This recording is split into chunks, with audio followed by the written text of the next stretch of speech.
បានភូមិខ្ញុំណាក់កំមុំកំឡងមកជួបជុំងស្រស់ស្រស់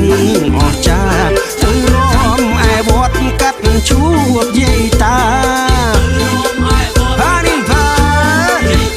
សូមពរសពសាបុណ្យចូលឆ្នាំថ្មីសូ